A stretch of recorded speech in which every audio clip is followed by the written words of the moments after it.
Bonsoir à tous, merci de votre fidélité. Le secteur de l'énergie a connu plusieurs crises avant de se stabiliser depuis 2 ans. Où en sommes-nous alors en matière d'autonomisation énergétique après 60 ans d'indépendance? Aujourd'hui, le Bénin produit environ 50% de sa demande aux heures de pointe. Malgré cette performance, de nombreux défis sont à relever dans le secteur pour couvrir les besoins en énergie. Le mix énergétique est envisagé par de nombreux spécialistes pour résoudre définitivement le problème. Les énergies renouvelables telles que le solaire, la biomasse et l'éolienne apparaissent comme étant une source complémentaire pour combler le déficit dans le secteur. Énergie au Bénin vers une autonomisation d'ici 2030. On en parle sur ce plateau avec 2 spécialistes du domaine. Monsieur Amand Dakeron, il est ingénieur, directeur de cabinet du ministre de l'Énergie. Bonsoir et merci d'accepter notre invitation. Merci, Madame Sani. Bonsoir. Docteur Irénée Madoni, vous êtes expert et consultant en énergie renouvelable et système énergétique. Bonsoir et merci d'honorer ce rendez-vous. Bonsoir, Madame Nadesani, je vous remercie. Avant même d'entrer dans le vif du sujet, je vous invite à suivre ce reportage réalisé par Jérôme Humbo. À environ 10 km de Cotonou, nous sommes dans la commune d'Abomey-Calavi, département de l'Atlantique. Dans l'arrondissement de Toba, se dresse majestueusement à Maria Gleta la centrale thermique construite par le gouvernement. Il y a 18 mois, l'État béninois, sous la conduite du président Patrice Talon et d'autres partenaires techniques et financiers, ont fait le pari de construire cette infrastructure qui aujourd'hui force l'admiration. Maria Gleta 2, c'est 7 moteurs MAN d'une puissance unitaire de 18 MW 5. Un poste d'évacuation 161 kV extensible à 400 MW de capacité. Un moteur dual, fuel et l'alternateur. Le parc de stockage des carburants et lubrifiants. Les radiateurs de refroidissement d'eau et le système d'incendie. La salle de commande numérique. Les transformateurs. La zone de dépotage des carburants et lubrifiants. Le système de traitement d'eau et le bassin d'orage. La station de déchargement de combustible et la station de gaz. L'atelier et le bâtiment administratif. Maria Gleta 2, c'est 127 MW. Le ministère de l'Énergie est la structure coordonnatrice du projet de construction de cette centrale dont la maîtrise d'ouvrage est assurée par la Société béninoise d'énergie électrique. En 18 mois, le groupement BWSC et MDT a réussi à dissuader ceux qui ont au fait de penser à un éléphant blanc. Ici, l'exploitation repose sur une équipe de 22 personnes en poste 24 heures sur 24 et la maintenance sur une équipe de 27 personnes qui travaillent en journée ainsi qu'une équipe d'astreinte pour la nuit, le week-end et les jours fériés. À travers Maria Gleta 2, le président Patrice Talon et son équipe ont fait un pas de géant dans la conduite du Bénin vers une autonomie énergétique. Dès le 2e semestre de l'année 2019, elle pourra desservir la moitié des besoins en énergie du Bénin. Avec 50 ans de garantie moteur et une fiabilité quant à la qualité de l'énergie, Maria Gleta 2 révèle à l'opinion nationale et internationale la capacité du génie béninois à se passer progressivement de l'énergie électrique importée. Nous venons de suivre le reportage de Jérôme Humbo sur le lancement de la centrale de Maria Gleta. Maria Gleta 2 est devenue une réalité depuis 2019. Les Béninois ne subissent plus les coupures intempestives de courant. Pour en arriver là, il a fallu procéder à d'importants investissements. Monsieur Amand Dakeron. Je vous remercie, Madame Sani, pour l'intérêt que vous portez au secteur de l'énergie. Et pour l'invitation ce soir à parler cet après-midi à parler du secteur de l'énergie. C'est vrai, nous sommes venus de loin. Avant 2016, le secteur était caractérisé par un certain nombre d'insuffisances. Dans le domaine de la production, sur le territoire national, nous n'avions aucune capacité de production opérationnelle, c'est-à-dire nous sommes partis de 0 MW. Dans le transport, on a un réseau électrique de transport qui était très peu maillé. À titre d'exemple, pour apporter l'énergie dans le nord du pays, l'importation que nous recevions par le Nigeria qui arrivait par Sakété, cette énergie repartait pour Lomé, avant de repartir de Lomé à Lamakara, dans le nord du Togo, et de rentrer ensuite au Bénin par Djougou, et de continuer d'un côté à Natitengu et de l'autre à Parakou et Bembereke. Vous comprenez que avec un réseau de ce genre, dès qu'il y a une perturbation quelque part sur le parcours du réseau de transport, les populations manquent d'électricité. C'était le visage. La distribution, nous avions un réseau vieux avec de fréquentes pannes qui étaient à l'origine de la privation d'énergie qui pouvait durer de longues heures pour les populations et qui s'ajoutait au défaut de production, ce qui lui était à l'origine du délestage. Parce que quand on n'a pas une production suffisante, mais il faut forcément délester. En matière de commercialisation, tout le monde s'en rappelle, comme si ça datait encore d'hier.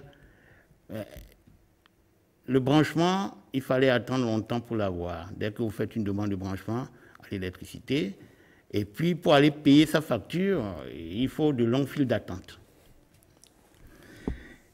Et en matière d'électrification rurale, évidemment, c'était le parent pauvre, vraiment le parent pauvre du système électrique.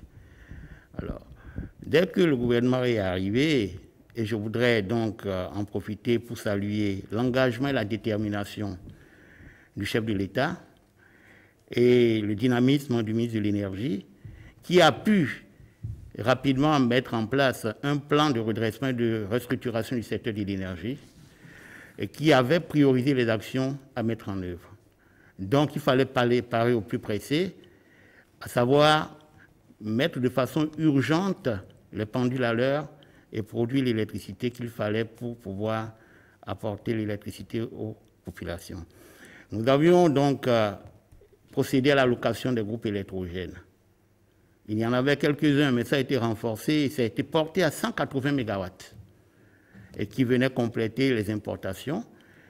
Et le gouvernement a été autorisé à titre dérogatoire par la communauté électrique du Bénin, qui est donc une coopération qui existe depuis plus de 50 ans entre le Bénin et le Togo, pour pouvoir permettre à la SBE d'importer directement de l'énergie auprès de producteurs indépendants d'énergie électrique à l'extérieur, notamment le Nigeria. Ça a été les actions urgentes qui, disons, ont fait leur preuve et ont permis, donc, dans les premiers mois qui ont suivi, notamment à la fin de l'année 2016, de permettre à la population de fêter Noël et les fêtes de fin d'année avec la lumière. Alors, parallèlement, il y a eu des actions de réhabilitation de groupes électrogènes.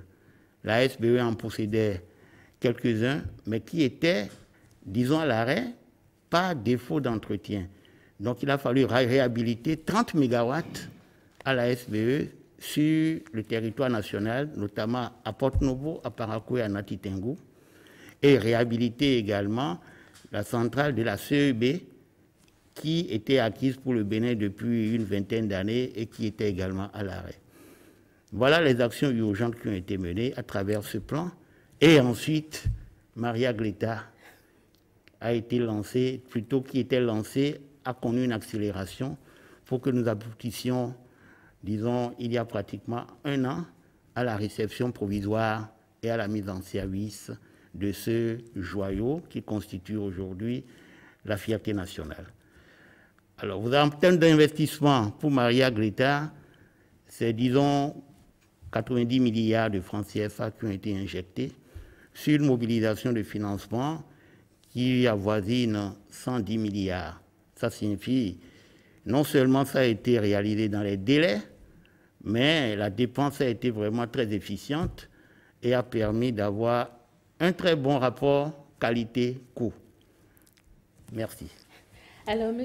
Madoyi, qu'est-ce qui a changé depuis l'inauguration de la centrale de Maria Gleta 2, selon vous? Oui, merci, madame. Je pense qu'il faut d'abord remercier l'équipe qui est en place. Je veux bien dire le gouvernement de Patrick Talon Guillaume, que j'encourage aussi le dynamisme du ministre de l'Énergie. Et quand on suit un peu le développement que le TC vient de faire, et quand on suit Et par rapport aux factures, je pense que le délestage n'est plus au mode maintenant au Bénin. Et on peut déjà dire que nous tendons vers l'autonomisation énergétique, ce que j'ai vraiment apprécié chez ce gouvernement. Alors, si nous passons de 18 MW 5 pour Maria Greta 1 et de 127 MW, je crois bien c'est ça, Maria Greta 2, et je pense que si je fais la somme, ça me fait déjà quelque chose de 300, 400 et quelques mégawatts. Et je pense que c'est très encourageant. En 4 ans, je pense qu'on ne peut que les féliciter. Et quand on voit un peu ces derniers temps, on n'a pas connu de délestage comme avant. Et je pense que c'est encourageant. Et ils méritent bien de les encourager. Alors, en 2016, le ministre de l'Énergie avait énuméré un certain nombre de projets, tels que l'extension de la filière thermique. Il y a eu Maria Greta 2 d'ailleurs, le développement des énergies renouvelables et la restructuration du secteur. Nous sommes en 2020. Est-ce qu'on peut dire qu'il y a eu des avancées? Par rapport à cette question, il y a eu des avancées notables. Le développement de la filière thermique s'est traduit par la réalisation de la centrale de Maria Greta 2, qui, prévue pour débiter 120 MW, débite en réalité autour de 128 MW. Et à côté de ce projet, il y a d'autres projets thermiques. Nous avons un producteur indépendant appelé Genesis, qui est en pourparlers avec le gouvernement, et qui a été autorisé par l'autorité de régulation de l'électricité pour finaliser les discussions pour la signature d'une convention de concession et d'un contrat d'achat-vente. Le contrat d'achat-vente, bien entendu, c'est avec la SBEE. Et ce producteur indépendant qui va s'installer à Maria Greta va produire 25 MW à injecter dans le réseau, donc au bénéfice de la SBE à travers le contrat d'achat-vente. Alors, pourquoi Maria Greta? Maria Greta aujourd'hui constitue, disons, la zone de production par excellence de l'électricité au Bénin, étant donné que tout ce que nous sommes en train de développer comme filière thermique repose principalement sur le fonctionnement à partir du gaz naturel.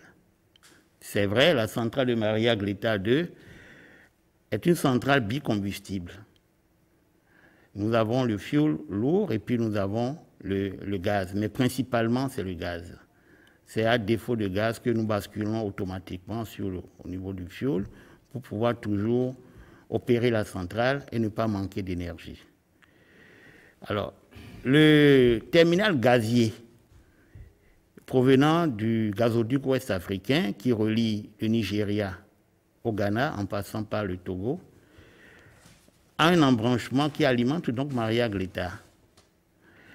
Et à partir du moment où le combustible est disponible à ce niveau, c'est un avantage qu'il faut exploiter. En dehors du fait que le terminal gazier aboutit à Maria Greta, nous avons la possibilité d'évacuer de Maria Greta à travers le réseau de la CEB une quantité très importante d'énergie qui peut aller à 600 MW. Donc il y a un poste d'évacuation important à Maria Greta. Et puis il y a de l'espace là pour que nous puissions développer d'autres centrales thermiques. C'est pour cela que Maria Greta se prête vraiment à ce genre de projet. Alors, à côté de tout cela, j'ai parlé donc de 25 MW en IPP. Nous avons une deuxième centrale qui va ressembler exactement à celle qu'on a inaugurée il y a 1 an et dont la procédure est en cours pour le lancement d'appels d'offres. Voilà, le gouvernement s'est engagé également dans ce projet, puisque vous aviez si bien dit tout à l'heure qu'avec Maria Greta, nous sommes au moins à 50% d'autonomie. Nous allons pouvoir aller, comme le gouvernement, à travers le programme d'action du gouvernement, l'a affiché, à une autonomie totale. La vision du gouvernement, c'est de faire du Bénin un pays à même d'assurer son autonomie énergétique, disposant de sources d'énergie suffisantes, variées, propres, abordables et constamment disponibles au service de la croissance économique et disons, de la population pour son bien-être social. C'est de faire du Bénin également un pays où l'accès à des services énergétiques de qualité et fiable est assuré à toute la population. Alors, M. Madoini, le taux d'électrification rurale qui a connu une légère hausse ces dernières années, explique-t-il cette amélioration de la couverture de l'énergie en milieu urbain? S'il y a augmentation, c'est sûr que ça va régénérer sur le reste de la population. Et c'est pour ça, d'ailleurs, j'ai dit tout à l'heure que je les encourage. Puisque si nous sommes allés de 18,5 à 127, pourquoi ne pas satisfaire la population?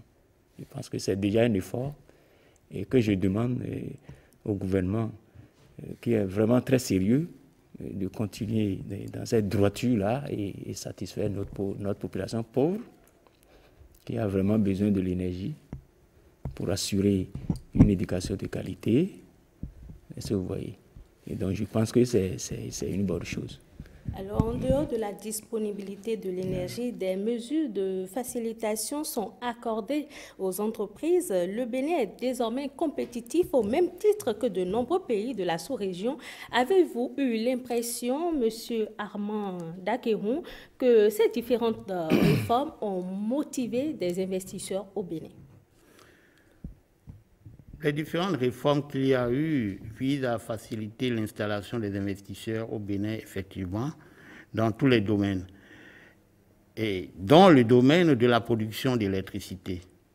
Dans le domaine de la production d'électricité, nous avons aujourd'hui, entre autres, le code de l'électricité qui a été revu, en même temps d'ailleurs que la mission de la communauté électrique du Bénin dont j'ai parlé tantôt. Pendant 50 ans, la communauté électrique du Bénin s'est attelée à assurer l'importation et l'approvisionnement des deux pays, le Bénin et le Togo, en énergie électrique, en même temps qu'à faire le transport de l'électricité. Depuis bientôt 2 ans, la communauté électrique du Bénin ne fait plus l'approvisionnement pour les deux pays. Ce sont les sociétés de distribution d'électricité de chacun des deux pays qui s'occupent elles-mêmes de leur approvisionnement, à charge à la communauté électrique du Bénin de transporter l'électricité pour ces deux entreprises qui assurent la distribution pour le client, les consommateurs finaux. Alors, à ce niveau-là, disons qu'en même temps, l'ouverture du secteur de la production, le segment de la production, permet aux producteurs indépendants de venir. Et j'ai cité tout à l'heure Genesis, c'est un producteur indépendant qui est en train donc de finaliser, disons, ces documents contractuels avec l'État pour pouvoir s'installer et produire l'électricité pour vendre à la SB2E. Ça, c'est par rapport à l'électricité à injecter sur le réseau. Dans le domaine de l'électricité hors réseau, parce que le réseau interconnecté n'est pas partout sur le territoire national, puisque nous visons à étendre le réseau un peu partout, mais on n'en est pas encore là aujourd'hui. Mais ce n'est pas la raison pour laquelle les populations vivant dans les localités un peu éloignées du réseau seront privées longtemps d'électricité. Donc il y a un mécanisme qui permet à ces populations-là de pouvoir avoir accès à l'électricité, entre autres à travers des projets spécifiques de raccordement au réseau, avec l'appui des partenaires techniques et financiers, et également à travers donc ce que nous appelons l'électrification hors réseau, notamment le solaire photovoltaïque. Alors, par rapport au solaire photovoltaïque, nous avons des projets qui sont initiés directement par l'État à travers l'Agence béninoise d'électrification rurale et de maîtrise de l'énergie. C'est vrai que vous avez cité des entreprises qui relèvent du secteur de l'énergie. Voilà. Est-ce qu'en dehors du secteur de l'énergie, il y a eu des investisseurs qui se sont rapprochés du Bénin parce qu'il y avait une disponibilité de l'énergie désormais dans le pays? Bien sûr. Nous avons aujourd'hui des investisseurs qui tapent à la porte. Et nous avons une entreprise de textile qui s'intéresse à son installation au Bénin et qui voudrait s'assurer de la disponibilité d'une puissance de 50 MW. Les discussions sont en cours. Nous avons également, pour la zone économique spéciale de Golo-Djibé, une demande qui avoisine une centaine de mégawatts pour les industries, toutes catégories confondues. Et puis tout à l'heure, vous parliez des facilitations offertes par la SBE suite au relèvement tarifaire qu'il y a eu pour faciliter effectivement aux PME et PMI qui sont dans une tranche modeste de demande de puissance de pouvoir se raccorder facilement. Nous avons aujourd'hui 36 PME et PMI qui ont fait cette demande-là pour pouvoir se raccorder au réseau de la SBE. Leurs dossiers sont en étude et ça va pouvoir se passer très vite. Alors, M. Madoyi, plus d'investissement au Bénin, quel sera donc l'impact sur le quotidien des Béninois? C'est clair. Plus on investit dans l'énergie, plus nous avons la disponibilité. Et je pense que le peuple béninois va en bénéficier. Nous avons 2 grands projets de centrales solaires photovoltaïques à injecter sur le réseau. Okay. Un projet qui appartient directement à la SB2E, c'est pour 25 MW solaires à injecter sur le réseau dans la zone de Kobé. Okay. Précisément pour la localité de Iloulofin. L'entreprise qui doit faire les travaux est déjà connue, la sélection est faite, le démarrage des travaux, c'est dans les tout prochains mois. Alors, M. Amand, oui. Après Maria Gleta 2, parlons maintenant de Maria Gleta 1. Oui. Qu'est-ce que cette centrale est devenue? Disons que Maria Gleta 1 a été un échec financier et technique. Cette centrale ne sert à rien aujourd'hui. Des réflexions sont en cours pour voir le devenir de cette infrastructure qui n'a pas servi. Un échec technique parce que le coût de production du kilowattheure n'est pas du tout compétitif, il est très élevé, et ça a été un gouffre financier pour réaliser cette infrastructure. Donc, des réflexions sont en cours pour déterminer le sort de cette centrale. Alors, quels sont donc les autres projets en cours d'élaboration et qui seront réalisés dans les jours à venir? Nous avons également dans le domaine de l'hydroélectricité des projets, notamment sur le fleuve Ouémé, qui vont se faire, disons, sur 3 sites. Nous avons Dogobis, qui est dans la zone de Kétou, nous avons Bétérou, qui n'est pas loin de Parakou, et nous avons Vossa. Vossa doit être un peu dans la zone de Savet. Alors, ces 3 sites peuvent nous totaliser une puissance productible, une puissance de 200 MW. Alors, le schéma du gouvernement, c'est de pouvoir faire réaliser ces infrastructures, pas seulement pour l'hydroélectricité, mais à des buts multiples.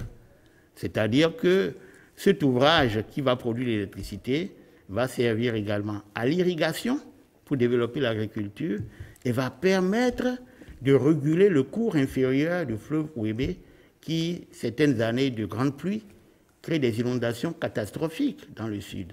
Voilà. Donc la procédure est en cours et ça va se réaliser dans les meilleurs délais. En dehors de l'hydroélectricité, nous avons également, dans le domaine toujours du solaire thermique photovoltaïque, les IPP, les producteurs indépendants, parce que j'ai parlé tout à l'heure de 25 MW à faire par la SBE, mais le segment là est ouvert également aux producteurs indépendants et nous avons présentement, disons, un projet de 50 MW solaires à injecter toujours sur le réseau, 50 MW sur 4 sites, à savoir Boïkon, Parakou, Natitengu et Djougou. Et l'appel d'offres est en cours d'évaluation présentement, donc dans les prochains mois, ces opérateurs privés vont démarrer la réalisation de ces projets pour injecter sur le réseau. Et pour répondre à la question du docteur Madoyi, dans le domaine hors réseau, l'État a construit dans la période, disons, 80 centrales micro-centrales solaires dans des zones rurales. Donc, disons, le projet porte sur environ 80, 65 sont achevés aujourd'hui et une quarantaine sont déjà mises en service. Donc, nous sommes à l'étape présentement de la durabilité de leur exploitation. Nous nous organisons pour confier à des promoteurs privés la gestion de ces ouvrages qui sont adossés à des mini-réseaux électriques pour pouvoir vendre l'électricité dans ces localités rurales aux populations. Alors, c'est vrai que l'énergie est aujourd'hui disponible, mais il y a aussi la hausse des coûts de l'électricité qui est annoncée à partir de janvier 2021. Est-ce que cette hausse est justifiée? Madame Sani, la hausse est justifiée. Elle a été décidée après une étude des plans tarifaires et avec l'appui du MCA Bénin 2. Et en réalité, la hausse devait intervenir déjà en 2019 et puis en 2020, mais elle a été reportée par l'État pour 2020-2021.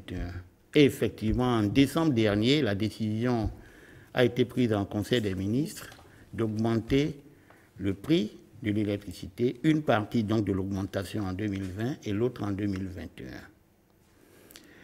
Et ça devrait être entré en application dès le 1er janvier, mais finalement, ça n'a pas été lancé, ça a été reporté après, et du mois de mars, on devrait commencer l'application effective.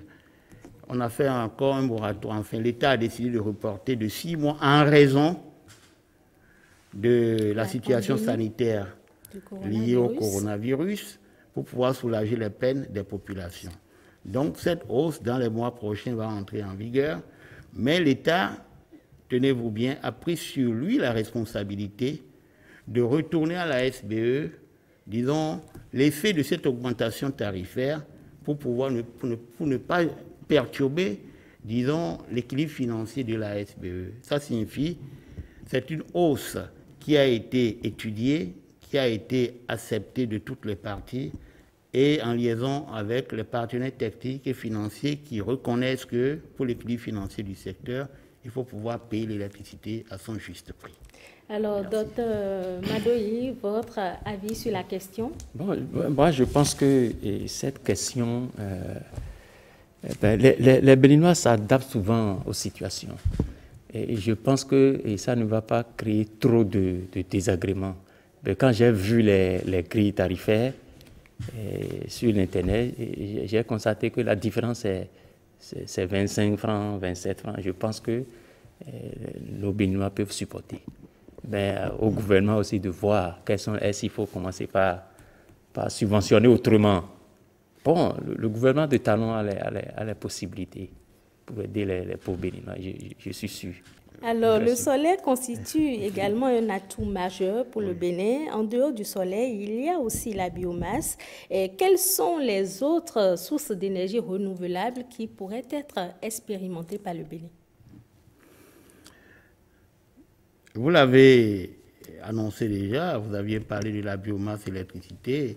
Et je voudrais, disons, encore une fois, remercier les partenaires techniques et financiers qui n'ont pas cessé de nous soutenir dans toute la dimension de l'énergie. Avec le programme, avec le PNUD, nous avons des projets dans le domaine de la biomasse et l'électricité qui sont en cours et qui doivent permettre maintenant dans certaines localités de produire l'électricité à partir de la biomasse. En dehors de ça, les IPP dont j'ai parlé tout à l'heure, ce n'est pas seulement pour le solaire. Nous sommes en discussion avec un producteur indépendant également qui envisage de développer la biomasse et l'électricité et aucune voie n'est fermée. Est-ce qu'il y a des projets spécifiques pour le milieu urbain? Puisque généralement, les mini-réseaux sont expérimentés au niveau des zones rurales. Oui. Alors, est-ce qu'il y a des projets pour les zones urbaines? Il y a eu des demandes qui sont en étude, par exemple, la transformation des déchets ménagers en électricité. C'est une forme de biomasse électricité également. C'est une énergie renouvelable. Ce n'est pas des déchets agricoles. Bon. Et des discussions sont en cours, les dossiers sont en étude, et puis si c'est intéressant, parce qu'au-delà de tout cela, il faut veiller à avoir un bon équilibre offre et prix. Il ne faudrait pas impacter négativement le prix de l'électricité. Nous sommes très, très regardants par rapport au coût de l'électricité pour ne pas mettre en mal la politique du gouvernement dans le domaine. Et en même temps, dans ce domaine également, nous avons comme énergie de cuisson les biodigesteurs. Les biodigesteurs constituent également une technologie qui est en cours de développement au Bénin. L'Agence béninoise d'électrification rurale et de maîtrise d'énergie a fait réaliser récemment 100 de biodigesteurs au bénéfice des populations rurales. Et comme le Bénin a adhéré également à l'Alliance pour le biodigesteur en Afrique de l'Ouest et du Centre, dans ce cadre, il y a d'autres projets qui sont prévus pour être réalisés dans le domaine de l'énergie de cuisson. Alors, Dr Madoyi, est-ce que la Société béninoise d'énergie électrique peut faire l'option du mix énergétique? Je pense qu'il est question maintenant de diversifier. Et comme mon prédécesseur l'a dit, il faut aussi voir aussi les autres sources d'énergie. Il y a l'énergie éolienne, par exemple, et aller cibler les localités où il souffle de vent. Et on peut installer ces aérogénérateurs qui transforment l'énergie cinétique en énergie mécanique, qui est transformée en énergie électrique. Et je pense que le Bénin aujourd'hui a la possibilité, et si nous voulons, tout ça c'est une question de volonté politique.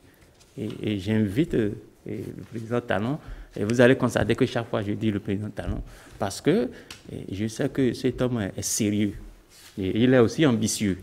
Et je pense que son ambition peut aller au-delà et faire de notre pays une autonomisation énergétique dont il rêve.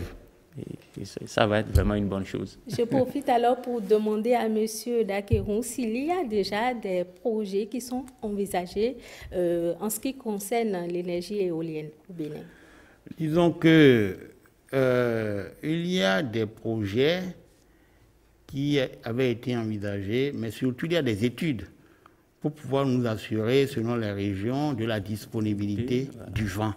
Parce que l'énergie éolienne repose sur la disponibilité du vent et des études complémentaires sont en cours. Des données existent au niveau de la SECNA, mais ces données connaissent un approfondissement au niveau de certaines études. Le ministère de l'Énergie ne travaille pas en vase clos. Nous avons beaucoup de partenaires avec qui nous travaillons. Et notamment, nous travaillons avec l'AISER, l'Association des spécialistes d'énergie renouvelable, qui constitue un creuset de concertation très organisé. Et toutes les préoccupations qui sont soulevées à leur niveau font l'objet d'une attention particulière. Donc notre porte n'est pas fermée, nous sommes très ouverts et ça devrait pouvoir être exploré comme voie également et être approfondi. Alors, Dr Madoyi, en milieu rural, quelle stratégie le gouvernement béninois doit adopter actuellement pour décentraliser les besoins énergétiques de la population? Merci beaucoup. Je pense que sur cette question, et on doit impliquer les mairies. Et chaque maire doit savoir que, puisqu'ils ont des priorités, est-ce que l'énergie fait partie de leurs priorités?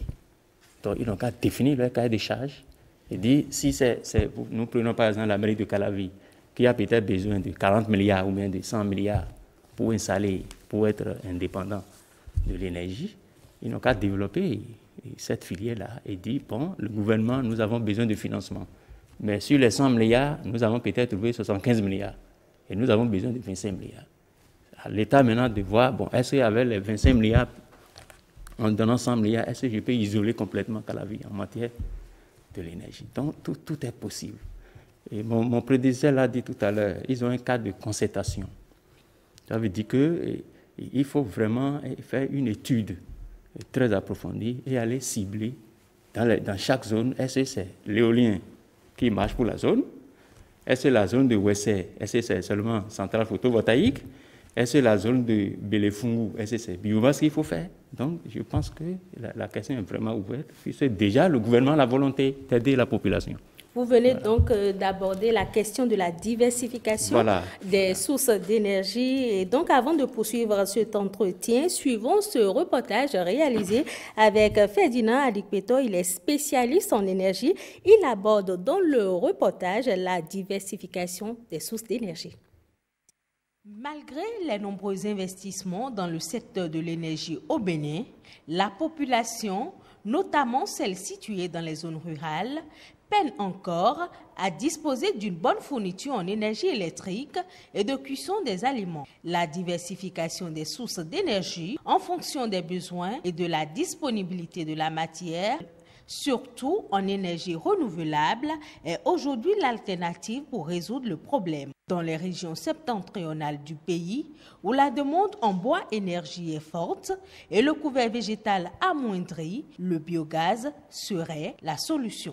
L'idée, c'est de voir comment est-ce qu'on peut sédentariser l'élevage de bœufs pour que la biomasse soit disponible sur place au lieu qu'on laisse les animaux en transhumance. Lorsqu'on regroupe les gens pour l'élevage de bœufs, on a une grande production de déchets de bœufs et ces bousses de vache peuvent être utilisées pour pouvoir produire au moyen d'un biodigesteur du biogaz qui peut servir à la cuisson des aliments dans cette zone du Bénin. La production de biogaz n'est pas utile que pour la cuisson des aliments dans les ménages. Cette source d'énergie renouvelable, associée à la biomasse, peut servir aux agriculteurs pour l'éclairage, la transformation et bien d'autres besoins. Lorsque vous produisez le biogaz, il y a un reste qu'on appelle le digestat qui peut être transformé en engrais minéral qu'ils vont utiliser dans les champs. Et donc vous voyez qu'ils sont gagnants sur toute l'année si d'aventure ils devaient utiliser cette forme de production d'énergie. Le Bénin n'est pas producteur de pétrole, il importe énormément les produits pétroliers pour le fonctionnement des centrales. Une réflexion générale est indispensable pour trouver des solutions adaptées à notre environnement. Les zones où les rivières ont par exemple une forte vitesse ou bien là où les chutes d'eau sont assez intéressantes, on peut mettre des micro-centrales là-bas pour pouvoir produire de l'électricité pour ces populations-là. Nous avons aussi l'éolienne, c'est-à-dire l'énergie qui vient du vent, parce que nous avons une côte et il souffle un grand vent au niveau de cette côte-là et les mesures sont en cours pour pouvoir voir à quel niveau on peut installer des éoliennes qui vont nous permettre également de produire de l'électricité. Et le soleil photovoltaïque, on peut les utiliser pour produire de l'électricité également pour pouvoir réduire l'utilisation de l'énergie de la SBE. Autant d'alternatives non négligeables dont il faut tenir compte pour suppléer le déficit en énergie électrique. L'autre option à explorer, le mix énergétique. Alors, Monsieur Madoyi, quels sont, selon vous, les problèmes que l'on peut résoudre en essayant la diversification des sources d'énergie? Oui, comme je l'avais dit, quand on diversifie, c'est-à-dire que la population a l'autonomie énergétique, c'est-à-dire que ça permet les activités créatives de revenus. Nous résolvons déjà, et puisque les enfants auront de l'électricité pour aller à l'école, donc on règle déjà le problème de la scolarité, vous voyez. La santé également, c'est-à-dire que celui qui va par exemple à une opération chirurgicale et on apprend qu'il n'y a pas le courant, vous voyez un peu. Donc on aurait réglé des problèmes dans tous les domaines. Vous voyez, que ce soit le domaine de la santé, du sport, vous voyez, de la communication. Est-ce qu'il y a des résultats de recherche en matière d'énergie au Bénin? Je pense qu'il y a plein de recherches. Il y a beaucoup de résultats qui sont restés dans les tiroirs. Parce que ces résultats n'ont pas reçu de financement. Vous voyez. Partagez donc avec nous quelques résultats. Je prends par exemple, moi, ma thèse et que j'ai fait purement sur les cellules photovoltaïques où j'ai besoin d'installer des systèmes pour générer de l'énergie.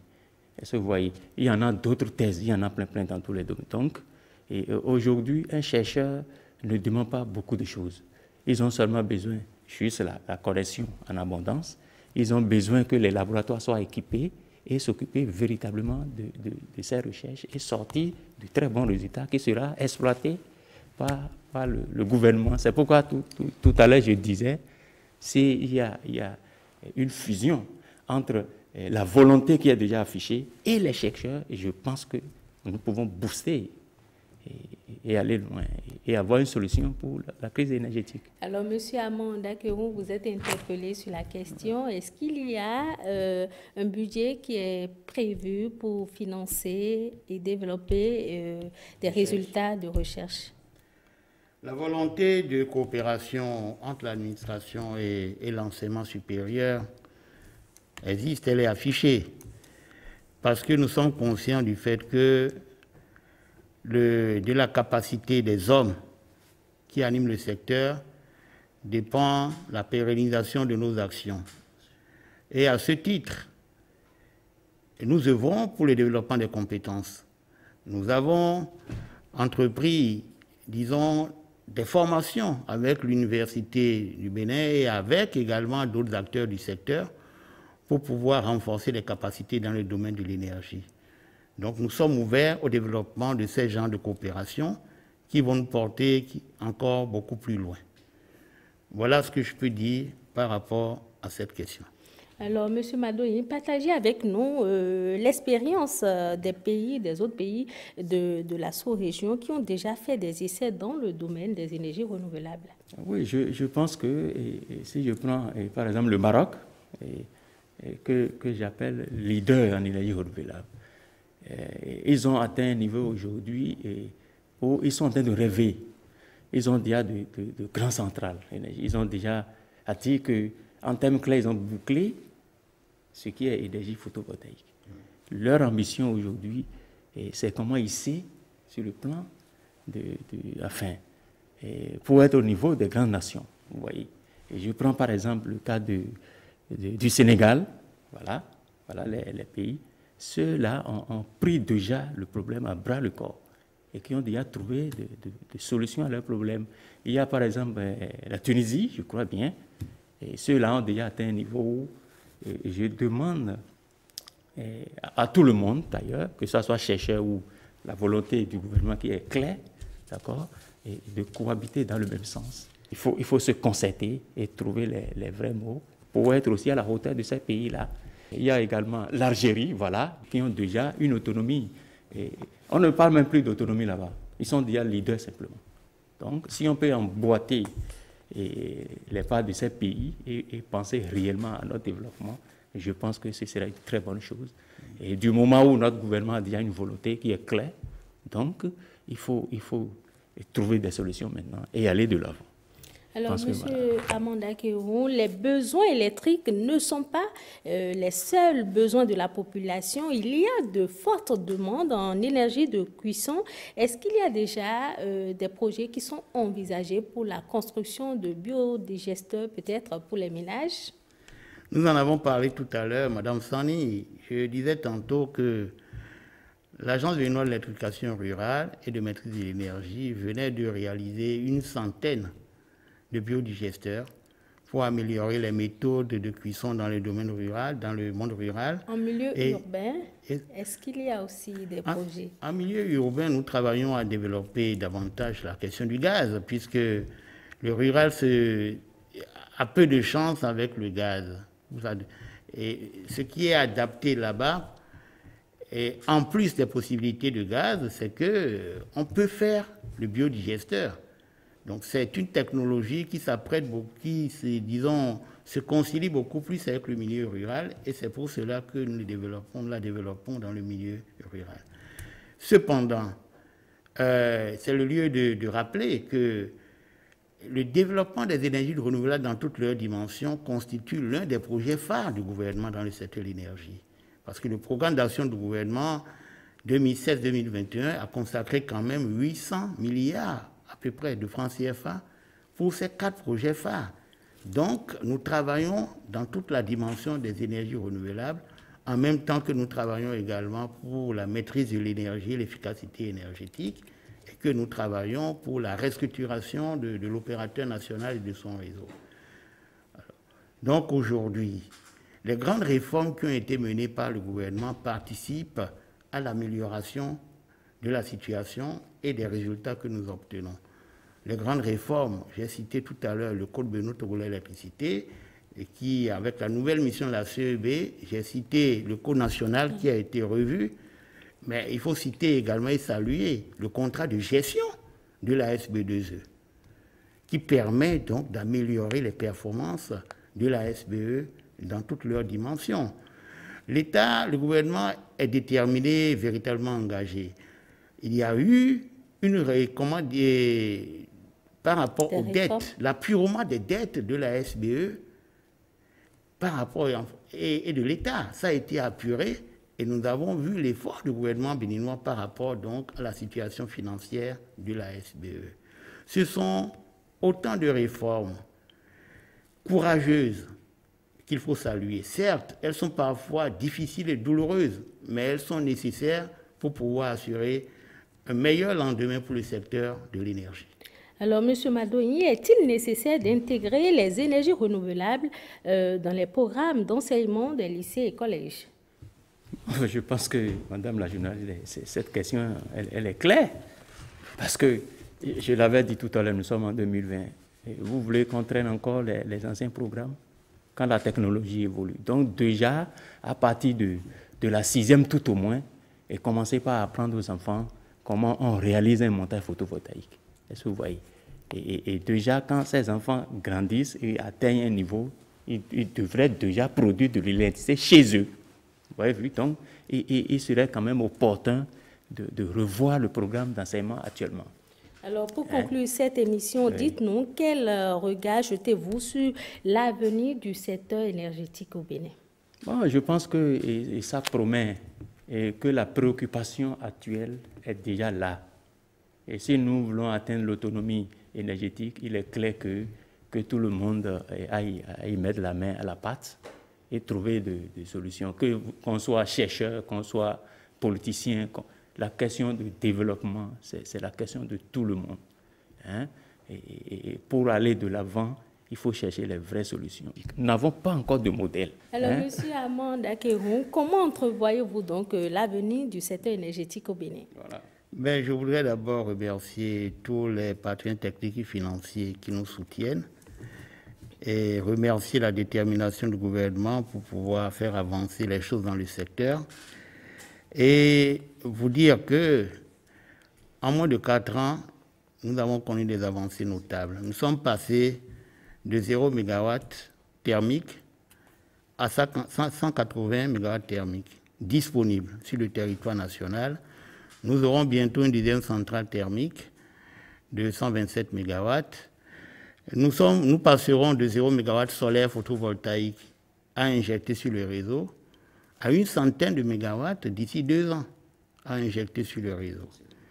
La longueur totale de tous les réseaux, que ce soit le réseau HTA, ça a augmenté d'environ 15%, le réseau BT d'environ 15% également. La haute tension, les 161 000 volts et 63 kV confondus, nous sommes à une augmentation de 66% en 4 ans. Puisque aujourd'hui, nous avons relié Onibolo directement à Parakou et nous avons relié Bembereke à Kandi, ce qui n'existait pas, ce qui a mis fin au parcours que nous faisions avec l'énergie d'abord en territoire togolais avant de revenir dans le nord du pays. Nous avons relié Sakété à Porte-Nouveau en passant par Tanzon en haute tension pour sécuriser la fourniture de l'énergie électrique. Nous avons globalement connu une augmentation du taux d'électrification, que ce soit en milieu rural, en milieu urbain, ça a été augmenté. Et le nombre d'abonnés de la SBE est passé aujourd'hui de 575 000 en 2016 à près de 650 000 abonnés. Donc il y a eu une augmentation significative qui avoisine les 16%. Le taux de coupure d'électricité, moyen est passé de 75 heures par année à 15 heures aujourd'hui. En 2016, on était à 75 heures. Aujourd'hui, fin 2019, on est arrivé à 15 heures. Soit on l'a divisé, on l'a réduit considérablement. Et le délai moyen d'intervention, parce qu'il faut le dire, nos réseaux, malgré tous les projets qui sont en chantier et qui ne sont pas encore arrivés à terme, connaissent encore, notamment le réseau de distribution, quelques perturbations. Il y a encore des coupures à ce niveau. Mais le taux de dépannage, enfin la durée de dépannage qui était de 10 heures en 2016, aujourd'hui, c'est tombé à 2,3 heures pour pouvoir dépanner un réseau. Donc, il y a une amélioration significative dans tous les segments Et je crois que c'est vraiment l'actif du gouvernement. Nous devons pouvoir continuer à travailler en bonne intelligence avec les PTF, que ce soit la Banque mondiale, que ce soit le MCA, l'AFD, l'Union européenne, la BOAD, la BIDC, la GIZ, le PNUD, la BADEA, pour pouvoir continuer dans la même lancée. Ces résultats que nous sommes en train d'afficher aujourd'hui témoignent de ce que nous sommes vraiment sur la bonne voie. Et que le plan de redressement du secteur de l'énergie qui a été mis en place en 2016, très rapidement, par le ministre de l'Énergie, n'a pas été fait au hasard, puisque ce plan est suivi rigoureusement et nous permet d'avancer. Pour terminer, je voudrais tout simplement vous dire que le meilleur reste à venir avec le gouvernement Talon. Merci. Merci à vous, M. Armand Dakeron. Merci également à vous, M.